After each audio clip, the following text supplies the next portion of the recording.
แต่ยังมีส่วนหัวมันนะเขาก็ต้องถ่ายอารมณ์น้ำ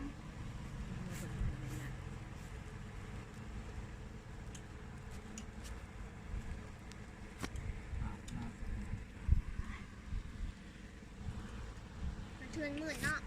ชื่นมื่นชื่นมื่นนะชื่นมื่นดูที่เจ้าได้ชื่นมื่นว้าชื่นมื่นชื่นมื่นแต่มันจะสั้นเนาะใครจะเขากินข้าวอะไรยังไงจะเพลงหนาถึงขั้นเนี่ยเขามาในเฮือนเฮ้ยนะมันเนาะกล้าจะสิไรวะมันกล้าจะสิเนี่ยมันหน้ามึนนะมันกล้าเดินเข้ามาในบ้านแล้วได้ยังไงตัวเนี้ยมันหน้ามึนแล้วไม่รู้จักเราด้วยช้ำมันเดินเข้ามาในบ้านเราได้ยังไงมาแล้วมันหน้ามึนมุ้ยที่ขาดบอกบอลมาได้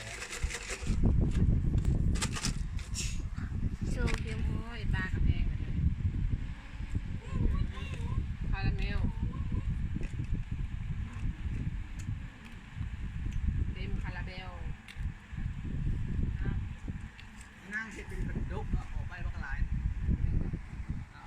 าใหม่มาใส่ไก่มันถ้าได้เป็นตัดได้ป่ะตัด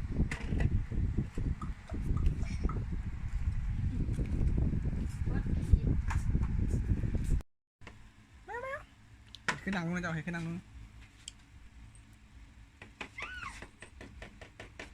เมื่อกี้ชุกคือเป็นหนังเป็นแถวคาแท้บางทีนี่ฮะตัวใหญ่เหรอ